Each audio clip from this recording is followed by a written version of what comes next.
Jina naitwa Daudi Kambaya Lengai, ni dereva kampuni Azam.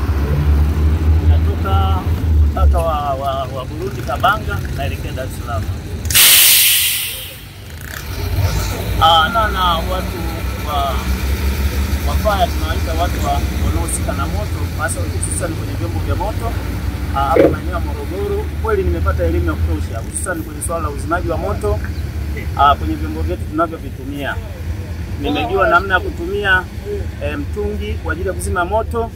Pia nimepata elimu mbalimbali hususan zile ambazo zinaweza kuepukika barabarani. Ukweli mimi nimefurahi pia, na mimi pia nitakuwa mjumbe kwa wenzangu hasa kwenye kampuni yangu nikifika, kwa sababu tuko wengi.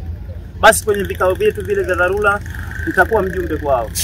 Nitaenda kuongea kile nilichokipata basi ili tuwe salama zaidi barabarani.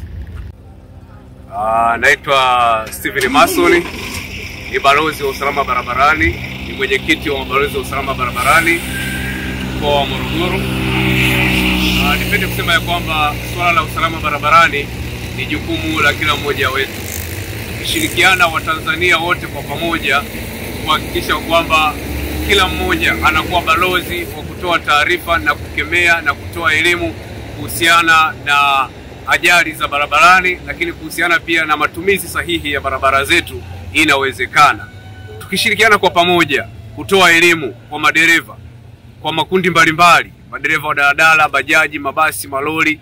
Inawezekana kabisa kwamba Morogoro na Tanzania bila ajali inawezekana. Sisi mabalozi wa usalama barabarani tunaamini ya kwamba elimu ikiwafikia watu wengi ndivyo ajali za barabarani zinazidi kupungua kwa kasi kubwa. Mfano, leo tumeweza kutoa elimu hapa ya usalama barabarani eneo hili la Makunganya, hapa barabara ya Dodoma Road, tukishirikiana na jeshi la zimamoto na uokoaji.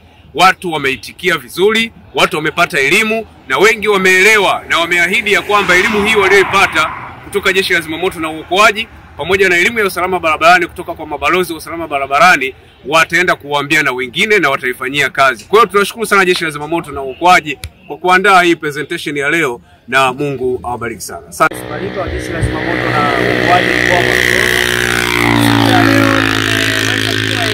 kwa madereva wanaotumia vyombo vya moto, hasa wale wanaenda masafa marefu pamoja na walipo hapa mjini, namna sahihi ya kutumia vifaa vya kuzima moto, yani fire extinguisher.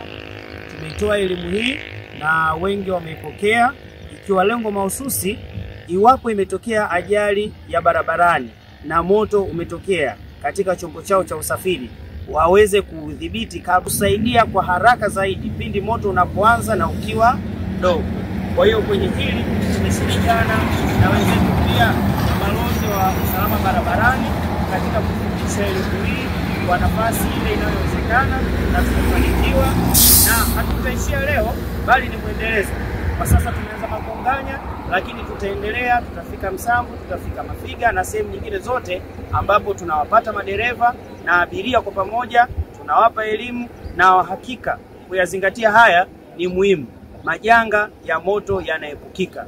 Tuzingatie sheria za usalama barabarani, na sisi wenyewe tutambue kwamba nilicho nacho najua kukitumia, kwa maana kifaa cha kuzima moto.